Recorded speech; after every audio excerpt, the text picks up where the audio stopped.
Hi, my name is Trevor Brooks. Currently, I'm a political science major at Bridgewater College.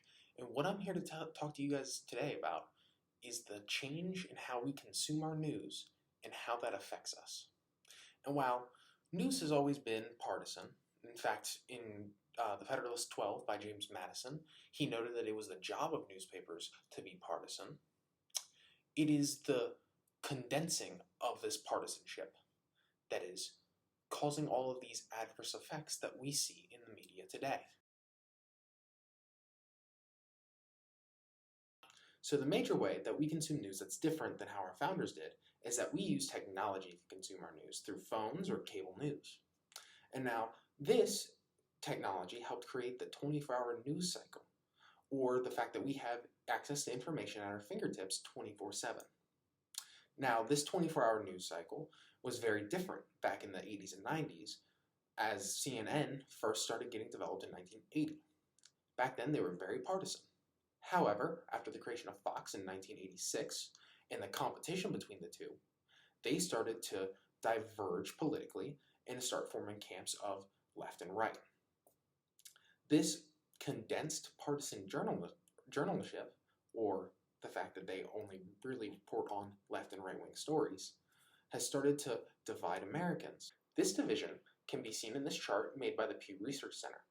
It shows that 93% of Republicans mainly get their news from Fox News, whereas Democrats, though more evenly distributed, mainly get their news from left-leaning sources. And most interestingly, neither side really even minorly gets their news from the other side's major news sources.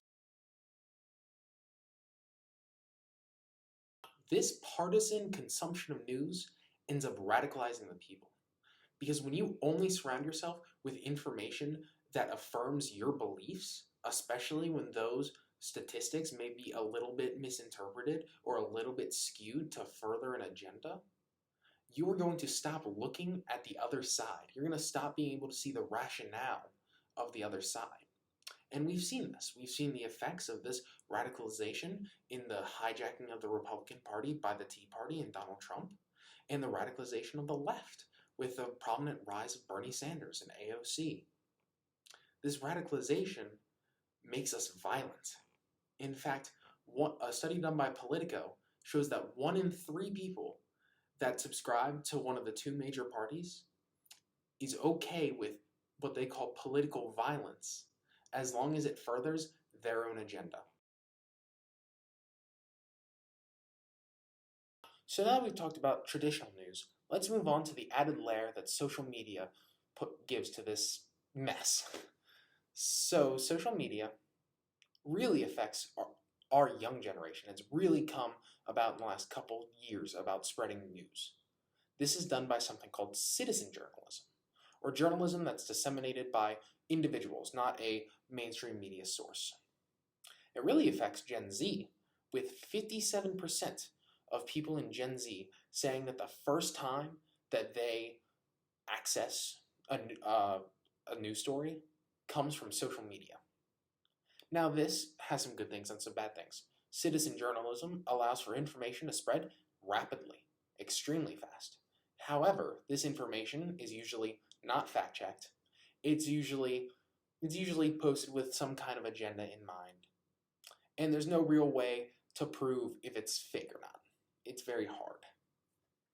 Now, it's true that mainstream media does use citizenship journalism to try and to help build their stories, with a study done by Cision where 50% of reporters admitted to using citizen journalism to help build their stories.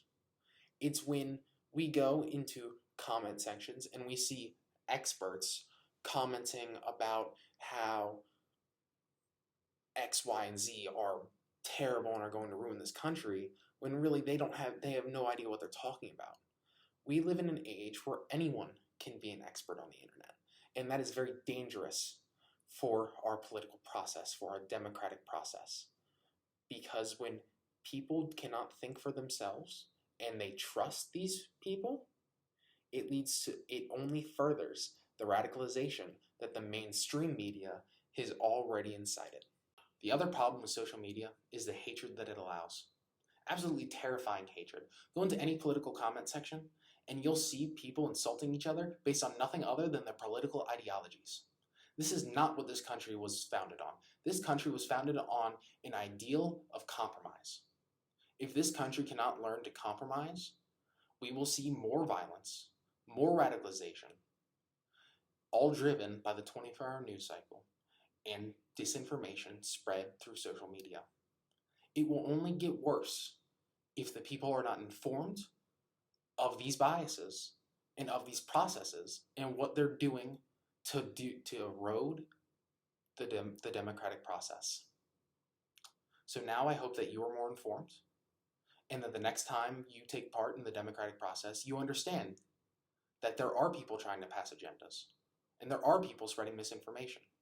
So be wary and be smart.